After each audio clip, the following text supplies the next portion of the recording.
ನಮಸ್ಕಾರ ವಿದ್ಯಾರ್ಥಿಗಳೇ, ನಮ್ಮ ಚಾನಲ್ಗೆ ಸ್ವಾಗತ. ಈ ವಿಡಿಯೋದಲ್ಲಿ ರಾಜ್ಯ ಒಂದು ವಿದ್ಯಾರ್ಥಿ ವೇತನದ ತಂತ್ರಾಂಶದಿಂದ ಅಪ್ಡೇಟ್ ಆಗಿರುವಂಥ ಮಾಹಿತಿ. ಈಗಾಗಲೇ 2023-24ನೇ ಸಾಲಿನಲ್ಲಿ ಅಪ್ಲಿಕೇಶನ್ ಸ್ಕಾಲರ್ಶಿಪ್ SSPಗೆ ಅಪ್ಲಿಕೇಶನ್ ಹಾಕಿರುವಂಥ ವಿದ್ಯಾರ್ಥಿಗಳಿಗೆ ಒಂದು ಬ್ಯಾಡ್ ನ್ಯೂಸ್ ಅಂತ ಹೇಳ್ಬೋದು. ಏನು ಬ್ಯಾಡ್ ನ್ಯೂಸ್ ಅಂತಂದರೆ, ಯಾರೆಲ್ಲ ವಿದ್ಯಾರ್ಥಿಗಳು ಕೌನ್ಸ್ಲಿಂಗ್ ಮುಖಾಂತರ ಹೋಗದೇ ಡೈರೆಕ್ಟ್ ಹೋಗಿ ಕಾಲೇಜಿಗೆ ಅಡ್ಮಿಷನ್ ಮಾಡಿಸಿರ್ತಾರೆ, SSLC ನಂತರ ಎಲ್ಲ ಕೋರ್ಸ್ಗಳಿಗೆ ನೀವು ಕೌನ್ಸ್ಲಿಂಗ್ ಮುಖಾಂತರ ಹೋಗದೇ ಡೈರೆಕ್ಟ್ ಹೋಗಿ ಅಡ್ಮಿಷನ್ ಮಾಡಿಸಿರ್ತಾರೆ. ಅದೇನಾದರೂ ಮ್ಯಾನೇಜ್ಮೆಂಟ್ ಸೀಟ್ ಆಗಿದ್ದರೆ ಅಂಥ ವಿದ್ಯಾರ್ಥಿಗಳಿಗೆ ಸ್ಕಾಲರ್ಶಿಪ್ ಸಿಗೋದಿಲ್ಲ.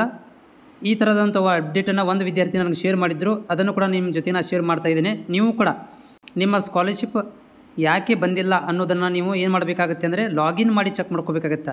ಇಲ್ಲಿ ನೀವು ಸ್ಕ್ರೀನ್ ಮೇಲೆ ನೋಡ್ಬೋದು 24-25 ಸಾಲಿನ ಒಂದು ಮೆಟ್ರಿಕ್ ನಂತರ ಇದೆಯಲ್ಲ, ಅಲ್ಲಿ ಹೋಗಿ ನೀವು ಕ್ಲಿಕ್ ಮಾಡ್ಬೋದು. ಕ್ಲಿಕ್ ಮಾಡಿ ಅಲ್ಲಿ ನಿಮ್ಗೆ ಏನಾಗುತ್ತೆ, ID ಮತ್ತು ಪಾಸ್ವರ್ಡ್ಗಳನ್ನು ಹಾಕಿ ಓಪನ್ ಮಾಡಿದಾಗ ನಿಮ್ಗೆ ಅಲ್ಲಿ ಗೊತ್ತಾಗುತ್ತೆ ನಿಮ್ಮ ಸ್ಟೇಟಸ್ ಏನಾಗಿದೆ ಅಂತ, ರಿಜೆಕ್ಟ್ ಆಗಿದೆಯೋ ಅಥವಾ ಅಪ್ರೂವ್ಡ್ ಆಗಿದೆಯೋ ಅಥವಾ ಪೆಂಡಿಂಗ್ ಇದೆಯೋ ಅಂತ ಗೊತ್ತಾಗುತ್ತೆ.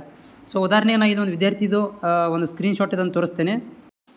ಇಲ್ಲಿ ನೋಡ್ಬೋದು ಸ್ಕ್ರೀನ್ ಮೇಲೆ ಈ ಒಂದು ವಿದ್ಯಾರ್ಥಿದು ಸ್ಟೇಟಸ್ ಚೆಕ್ ಮಾಡಿದಾಗ ಇವ್ರಿಗೆ ಏನು ಬರ್ತಾ ಇದೆ ಅಂದರೆ, ಇಲ್ಲಿ ಅಪ್ರೂವ್ಡ್ ಆ್ಯಸ್ ಎಲಿಜಿಬಿಲಿಟಿ ಒಳಗಡೆ you are not eligible to avail scholarship. ನೀವು ಈ ಒಂದು ಸ್ಕಾಲರ್ಶಿಪ್ಗೆ ಎಲಿಜಿಬಲ್ ಇಲ್ಲ. ಯಾಕೆಂತಂದರೆ your university are a boards and your seat type as a private.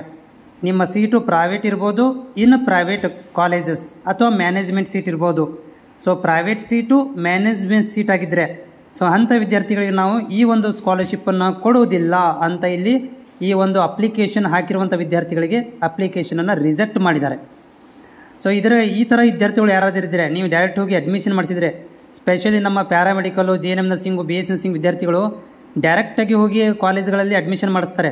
So ಅಂಥ ವಿದ್ಯಾರ್ಥಿಗಳಿಗೆ ಈ ರೀತಿಯಾದಂಥ ಒಂದು ಸ್ಟೇಟಸ್ ತೋರಿಸ್ತಾ ಇದ್ದರೆ ನಿಮ್ಮಗಳಿಗೆ ಮುಂದಿನ ದಿನಗಳಲ್ಲಿ ಕೂಡ ಈ ರೀತಿಯಾಗಿ ಬಂದರೂ ಕೂಡ ಸ್ಕಾಲರ್ಶಿಪ್ ಸಿಗೋದಿಲ್ಲ.